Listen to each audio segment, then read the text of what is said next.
on in the tournament. And we are into game 2 between Toxic Peace and Team CHlMl over here. Toxic Peace taking game 1 in quite the fashion. We'll see if Team CHlMl can come back here. Yeah, I mean, they've got a good composition to do it with. They have a Kestrel, like something that North America loves in the bot lane. You don't see too much of it in Europe, but North America really like to use that Kestrel to the best of their ability. They have a Scarf with a Lyra. They've got plenty of peel for them, plenty of double heal as well with the Taunt and the CC of Tony. This is a good composition to make it a game 2 comeback with, actually, Humanist. Yeah, they definitely have some tools at their disposal. It's just, can they put it together? You know, they were able to find a couple kills in game 1 here and there, but it just consistently out-rotated, out-maneuvered, and overpowered.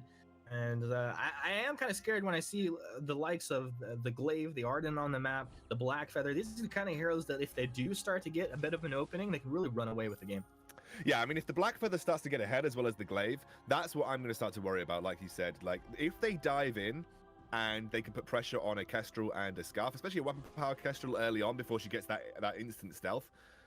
That's what I'm going to start to worry about if I'm going up against Toxic Peace, because those guys will eat your squishies alive. And especially if they combo together, that squishy won't last very long at all. A lot of it will come down to really nicely placed Bs from the Lyra. If Lyra can stop the Glaive Afterburn with a well-placed B, or Crucible the effect, I'd be really, really happy to see that from CHlMl, but they're getting aggressed on in this mid lane.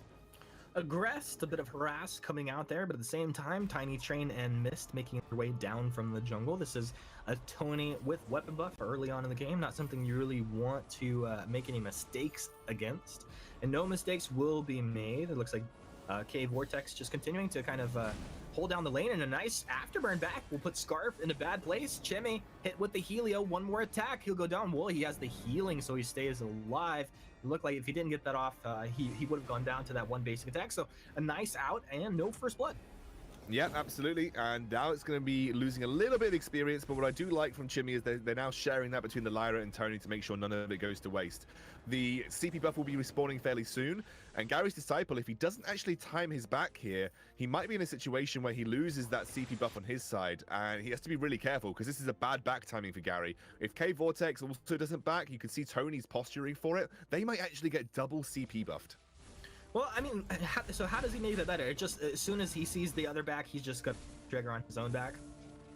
I think if you know the timings of your CP buff and you knew that it was coming up in roughly 30 seconds, you just forced Scarf back, I would have just shoved the wave as quickly as I could, backed immediately. Not stuck around for another wave, even if I didn't get the shove on the wave, backed immediately, because if I lose both my CP buffs early on here, that's going to be a major experience advantage for CHlMl. He could have avoided that by backing and being in a healthier place to contest Tony at his own CP buff. However, the way that he played it, it looked like they got a good amount of work done to Scarf, but in reality, they actually set themselves behind. And Scarf is also 5 CS up somehow, so this is just not good overall for Gary. Yeah, but he's landing some nice damage. Gary's Disciple doing his best here in the mid lane. And, you know, luckily for CHlMl, it was the Glaive that moved over and did secure that crystal buff up. So it's not like it did go over to the Tony that was denied by the team. So a little bit of team play. Nice core collapse connecting as well. And Gary's Disciple looks like pretty comfortable in the Celeste here, I gotta say. Yeah, he's also done what you'll notice a lot of players do sometimes at higher tiers, gone for the 4 crystal bits. Now, that might look like a dumb build, but the 4 crystal bits is the most cost-effective way of getting the highest amount of CP in the early game. So you can then upgrade those to heavy prisms or eclipse prisms and work towards whatever you want to work towards. But having this means you have the most bang for your buck in terms of early game damage output, and it's actually really showing with the amount of pressure that he's putting down to Kia and to CHlMl. No, I mean, if people don't do this, like you said, I guess like it could look silly if you don't understand. This is incredibly effective, and often on so many heroes, this is exactly the way you want to play it to get maximum damage output. Now up at top, CHvortex taunted back by Tiny Train.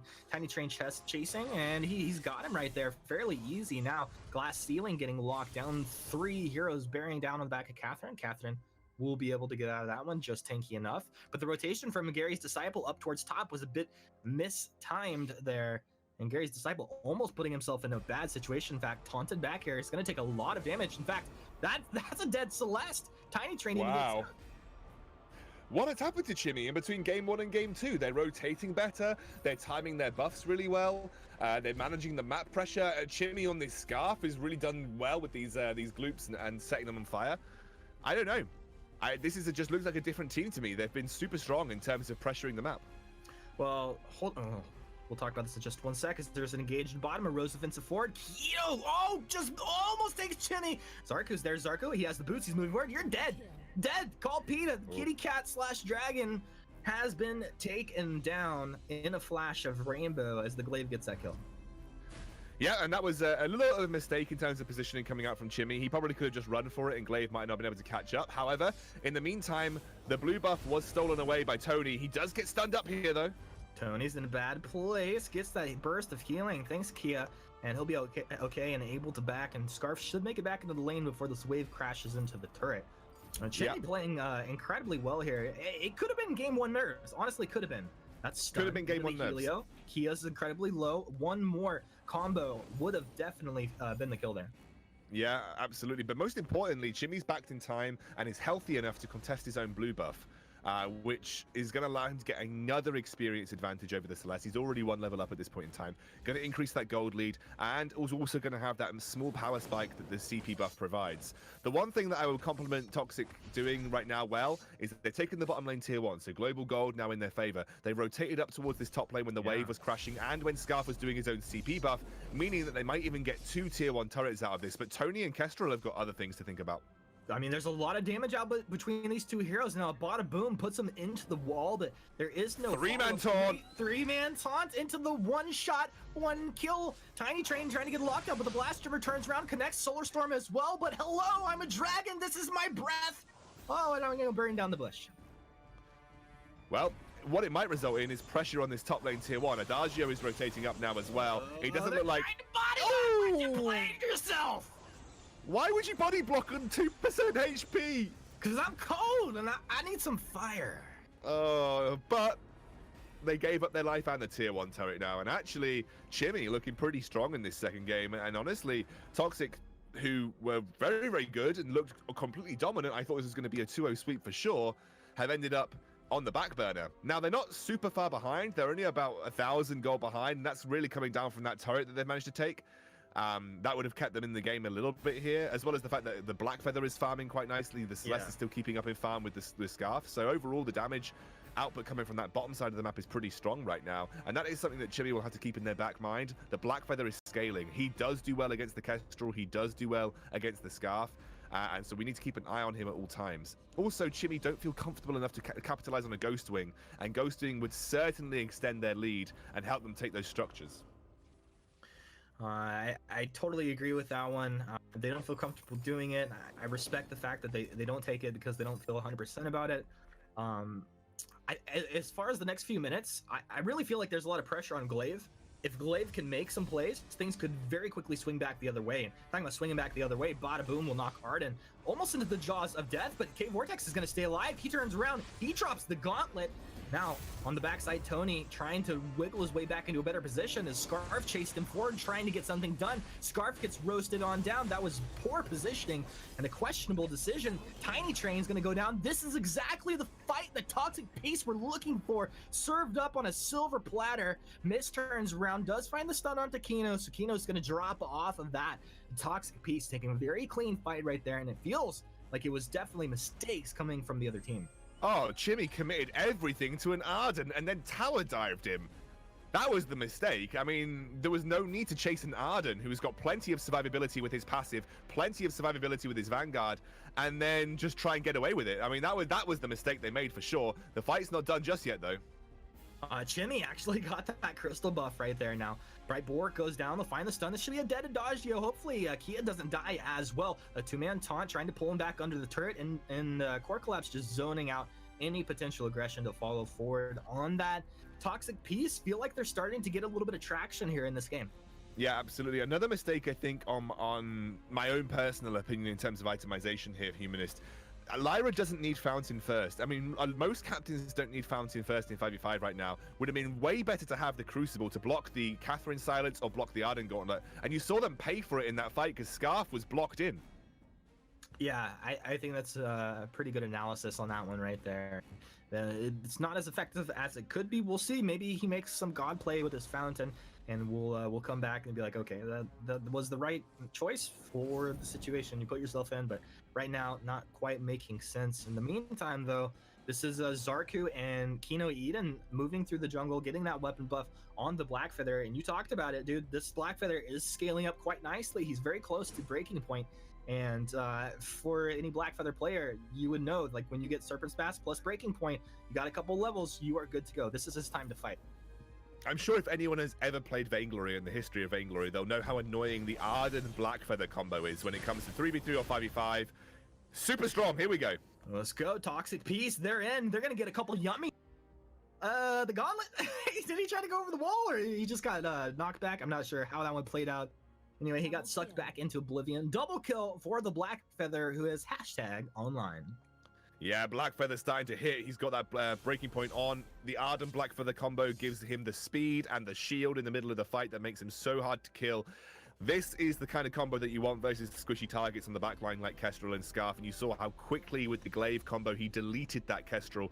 I mean, CHlMl just all over the place. They're not grouped up. They're not responding to map pressure. All of the early game advantage has been thrown away now as they have a 2,000 gold deficit to work back from. They're trying to go for the CP buff. They might lose their mid lane turret at the same time. This is good stuff from Toxic. Good stuff there. And one shot will not connect. The Celeste able to kind of reposition there. It was in a vulnerable position, almost actually getting taunted back there. Solar Storm connects on a few. Gary's Disciple really just kind of playing this one slow and safe as Glaive rotates down from the top. Let's see if this Glaive can find an engage. Oh, they actually find the engage onto the Adagio before he even gets there. He'll just drop some twisted stroke. They still have the engage. The knockback onto the Tony as the rest of his team is silenced up. Dragon's Breath will come back the other way. Core Collapse finds a stun onto 2 from CHlMl, just dissuading them from even thinking about getting in there. And Toxic Peace, well, it felt like they're kind of just juggling everything that CHlMl can throw at them at this point, doing a great job. They've started up Blacklaw at this point even. They're taking this fight essentially 4 versus 3. Vortex holding the fountain will pop at Catherine. Took a lot of damage, able to reposition and get back. Glaive's back in, trying to find the kill on Scarpa. Switches over to the Tony. Look at the damage go as they blast them down. Blackfeather's there. He'll take one. He's going to have mercy onto the Lyra because he's a good guy like that. He'll even take a one shot on the booty as he walks on out, just because, hey, why not?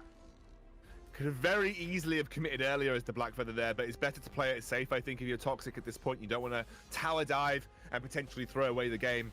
Also looking over, Adagio, Mr. Phoenix playing top lane Adagio. He's gone for a full CP Adagio after the Stormguard banner. That makes him just another target for Blackfeather to hit onto. You've got a Scarf and a Weapon Power Kestrel. I don't personally think you need much more damage Humanist than that. I think you could have gone utility Adagio, been all about those big heals to your backline targets to keep them safe versus the Blackfeather. I think this build is going to slightly hurt the chances for CHlMl to actually survive these fights as the game progresses. That's my only worry. I think he's also a very easy target for Blackfeather to stack on as well, simply because he's going to go down so quickly. I agree with you, but let's theory craft it the other way. What does this give them? What does this give them? Well, it does give them a little bit extra damage output. He did. I think he stole that. I think he got the CP and the weapon power buff. No, he didn't. No. He gets them a little bit of extra damage output. They do have the mortal wounds coming from Spellfire, but Scarf also has that.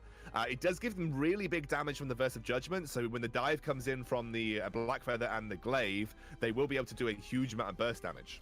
CHlMl, was that a 3-man core collapse? And the Solar Storm hits on them all as well. The Gauntlet zoning out right against the edge of all. That's going to be Scarf going down at the beginning of this fight. Lyra kind of trolling this fight out with that Arcane Passage there, but that's 2 down from CHlMl, and it looks like they could lose up to 4 or more depending how this goes right here. Look at Celeste chase him down, weaving the basic attacks in between the Helio, even landed the core collapse. Now Mist turns around, we'll get 1 return kill. This is a 4-for-1. One shot connects, but the Vanguard is the Stormguard was out there, so not a big deal. But CHlMl just kind of getting run down. Toxic Peace pulling the trigger.